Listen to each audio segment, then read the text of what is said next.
little jaunt away from Bloomington, so right in his region.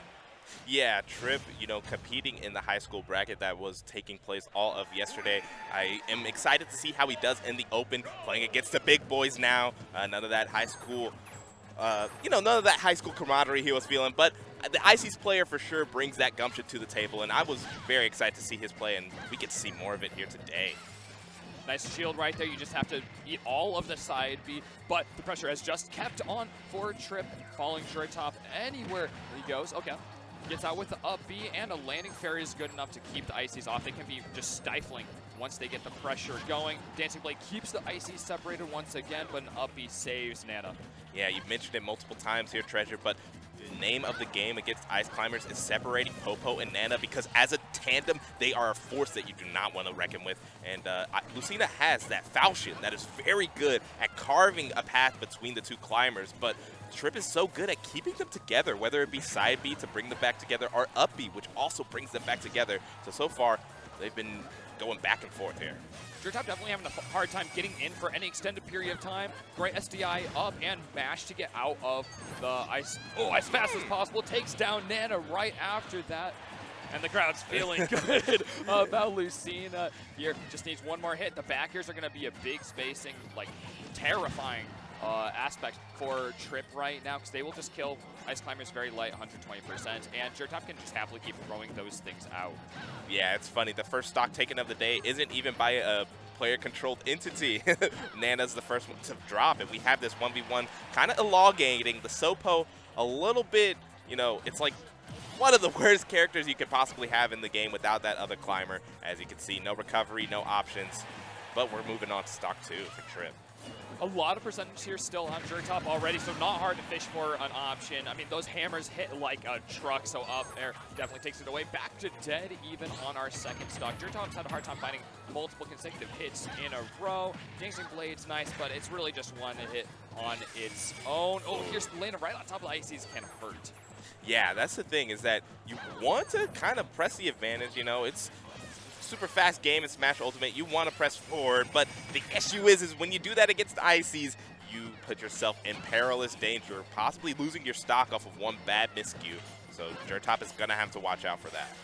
Neutral B is really scary. The little frost hands are terrifying. We see a consistent like 30% or kill confirm out of one of those actually landing on flesh outside of shield. So it's pretty scary. Right on top of them, Jertop almost has to use up B as the get off me tool to escape that situation. But it's very punishable, like we're seeing right here. He's not able to land safely out of up B, so he takes another 30% off the combo. Yeah, that is very tough. So far, Jertop finds himself at a pretty deep disadvantage here, and the Icy's climbing combos are going off. That desync there was able to get the down smash off of the throw. Trip is looking to put this game away, and I don't know if Jertop has any recourse. All right, good forward smash. There is going to land a pretty meaty whack, and singling out, yeah. Popo yet again is really good. That's a great way to get that stock back to evened up, but with 100% of deficit, especially with how well how well Trip has been converting neutral into an advantage state, is making this really hard. Neutral B lands a couple hits, but it's not going to take a jump. That's the all-important thing for Jertop to be conserving.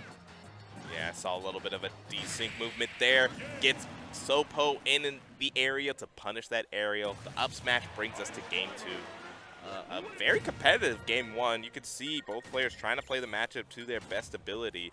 But I don't know, Trip for sure has an advantage as he's able to kind of get an offense going. And by the time that Nana is getting her stock taken, Trip has done his damage. Yeah, Trip is doing a great job of finding monstrous amounts of damage. Lucina is just a lot fairer in general. She cannot tack on 30% in one combo. You have to just win neutral and counter after neutral. And that's pretty hard right now with Trip being just so consistent in neutral. Shielding really well. It's hard for Lucina to pressure that, especially with good out-of-shield options on Nana and Popo. Yeah, so the counter pick is Battlefield. We see a change in scenery here. Battlefield, that tri-plat, but honestly not even involved whatsoever as we get a nasty Ices combo, 0 to 70 very quickly. If we got a little bit closer to that ledge there, Treasure, I think we would have seen the stock. Yeah, definitely. Great coverage up till finding the land and down B, trying to get a little more pressure. Oh my god, up smash charged up. That is the fake out. Jertop looking out for that, but not for the forward smash. Uncharged coming right back out from Popo. Yeah, I mean, you just don't see that little ankle biter Nana going for the little low blow with that down smash taking the stock. And now we have it.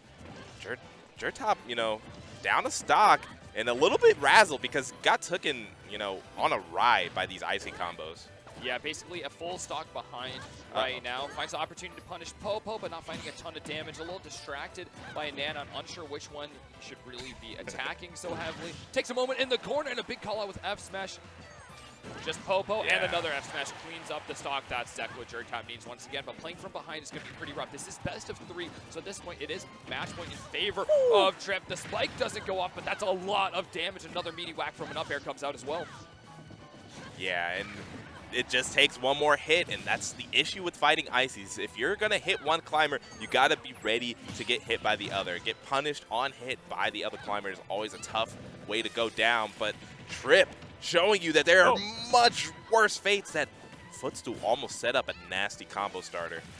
Yeah, it did give the extension. We get one hit off of it with a jab, and that's bonus damage. I will never complain about bonus damage, but that was a just gasp from me. That could have been so much. I don't know if Trip was really intending it, or if that was one of those things that just ends up happening and gets a little bit of capitalization off of it. Ooh, side B leaves Popo in some head lag, but another one is just the punish to get right there. Jertop having a hard time recognizing when Nana and Popo are in active frames.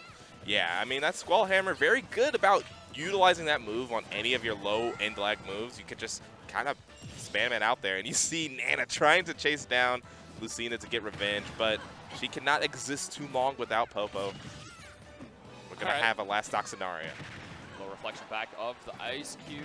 Sent back a call out with the up tilts. They cover a lot of ground because 2 of them side by side is so much wider than a single character's. Yeah. Until Jertop goes a little bit too low for that final recovery. Wanted to make it as